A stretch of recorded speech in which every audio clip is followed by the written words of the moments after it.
Bonjour à tous. Aujourd'hui, comme annoncé, donc, nous voyons l'acédie, une autre forme de tristesse, tout aussi et encore plus maligne, la tristesse de Dieu, la tristesse des biens de Dieu. C'est la tristesse donc des biens divins, du bien divin.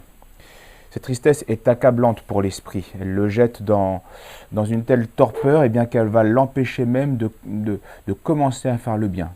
En tout cas, c'est ce à quoi elle tend. Tristesse donc qui va nous détruire de l'intérieur, comme un peu l'acide, d'où l'acédie. L'acide corrompt, ce qu'il y a de plus solide, et bien l'acédie va spirituellement être corrosif, nous détruire de l'intérieur. Et ce vice, c'est comme pour ce que nous avons dit de l'envie, eh bien, il reste vrai, mais à un degré encore plus grand. Quoi de plus absurde et de plus contre nature que de s'attrister de la volonté divine? Alors, on s'en attriste parce que apparemment, elle nous demande un effort, parce qu'il y a une loi, parce que parfois il y a des contraintes, parfois elle nous demande un sacrifice.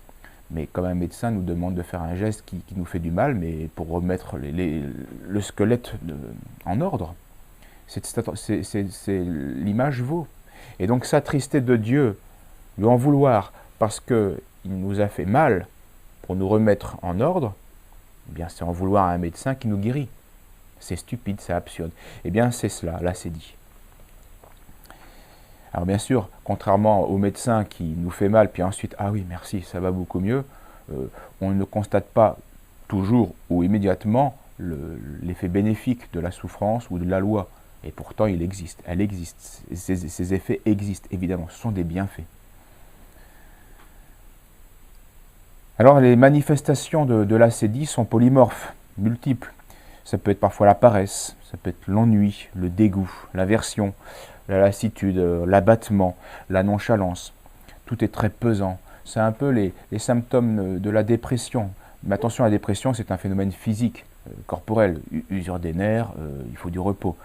Donc on a les mêmes symptômes, mais ils ne sont pas dus par la même source. Là, ce n'est pas un problème d'épuisement physique, c'est un problème de malice spirituelle.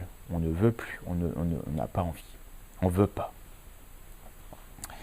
L'acédie donc nous fait perdre le goût de Dieu, de sa volonté, de son culte. On a du mal à le prier. Sa loi nous paraît méprisable. La vie qu'il nous offre nous paraît sans intérêt. Donc l'âme est insatisfaite d'elle-même et de la réalité, de son état, des devoirs qui lui incombent. Et donc elle est très instable à cause de cela. L'âme devient incapable de se fixer, soit géographiquement, physiquement, soit psychiquement, toujours ailleurs. On fuit l'état dans lequel on est. Et son esprit donc va vagabonder si son corps ne peut pas se déplacer. L'acédiaque est donc un fuyeur, il fuit. C'est vraiment ce qu'il caractérise. C'est un déserteur. Il ne veut plus. Mais il fuit en vain, donc sans cesse, parce qu'il refuse d'assumer son état. Mais c'est en vain, puisqu'il ne sera pas satisfait par cette fuite, même s'il le croit, même s'il l'espère. Donc il rejette toujours la faute sur autre chose que sur lui-même. Donc si ça ne va pas, c'est parce que je suis au mauvais endroit. Si ça ne va pas, c'est parce que les autres ne sont pas bons, ne sont pas sains. Alors, parfois, ça ne veut pas dire qu'on est toujours au bon endroit. Ça ne veut pas dire que les autres n'ont rien à se reprocher. Mais c'est jamais nous, c'est les autres. Alors que le problème vient de son aversion, de sa lâcheté coupable à assumer son état, à assumer ses devoirs, voulu par la providence, donc voulu par Dieu. Et ça peut finir, une des filles possibles, c'est le divorce. On ne supporte plus de faire des efforts dans notre société, dans la société familiale. Alors on fuit le divorce. C'est un exemple ultime alors ça ne veut pas dire que tous les divorces ont pour cause l'acédie, mais l'acédie peut conduire à cela. Donc l'âme est incapable de se reposer en Dieu. Il faut qu'elle bouge. Il faut qu'elle oublie Dieu. Parce que Dieu lui rappelle ses devoirs et elle n'en veut pas. Elle ne veut pas. Ça lui coûte. Donc elle est triste, triste contre Dieu. Incapable de se reposer en Dieu parce qu'elle n'a pas voulu bien combattre, elle n'a pas voulu accomplir ses devoirs, elle n'a pas voulu se faire violence contre ses penchants. Donc alors elle vit dans la colère, l'anxiété, l'inquiétude, évidemment. Quand on est déserteur, on n'a pas bonne conscience. Elle s'illusionne en croyant bien trouver la paix hors d'elle-même, alors qu'il faut la chercher en elle-même, en assumant ses défauts et en les combattant. Donc elle s'illusionne parce qu'elle croit qu'elle va être heureuse hors de Dieu. Non, c'est en Dieu. Elle se livre, pour fuir son devoir, elle se livre à 1000 consolations sensibles qui vont être incapables de la rendre bonne. C'est pourquoi, et ça va être le drame de l'ascédie, eh bien elle est en colère contre ce qu'elle a et elle désire ce qu'elle n'a pas. Alors ça, vous voyez, c'est idéal pour tordre tout et pour tout casser, c'est corrosif. Quand on fait droite-gauche sur une barre de fer, elle casse. Même si elle est solide, elle casse. Eh bien, c'est ce qui se passe dans notre âme, quand on est mangé par le vice de l'ascédie. On souffre de ce qu'on a ne nous convient pas, on ne l'assume pas, et on désire ce qu'on n'a pas, vraiment on ne l'a pas. Donc c'est ce va-et-vient qui nous détruit. C'est l'horrible conséquence de l'ascédie.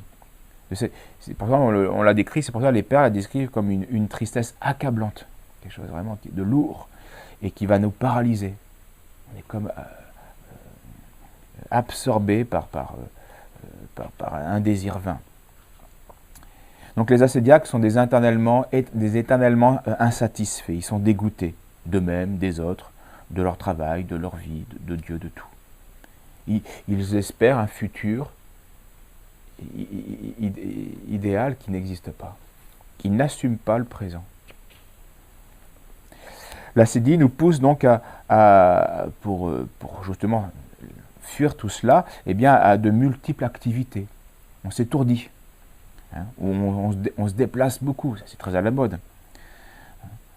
Alors on peut, bien sûr, il y a des déplacements qui sont utiles pour se détendre, etc., dans la vie sociale, mais on se déplace pour se déplacer.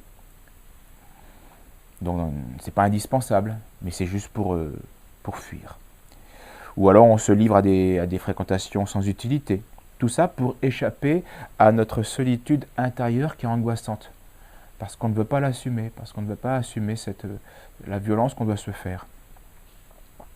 Et remarquez, on voit bien la frénésie de notre monde moderne avec le progrès technique. C'est fulgurant. Le progrès technique qui est en rapport inverse avec notre abandon de Dieu. Donc on abandonne Dieu, donc on n'a plus de raison d'être, on n'a plus de raison de vivre. Alors on va s'étourdir, c'est la frénésie. C'est fête tous les jours, c'est déplacement tous les jours, c'est la frénésie.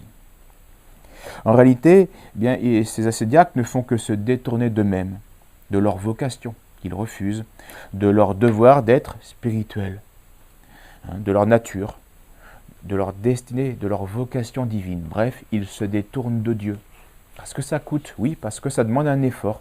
Pour assumer notre vocation naturelle et son naturel, ça demande un effort. Ah oui, donc on n'a pas envie de cet effort, donc on s'en détourne.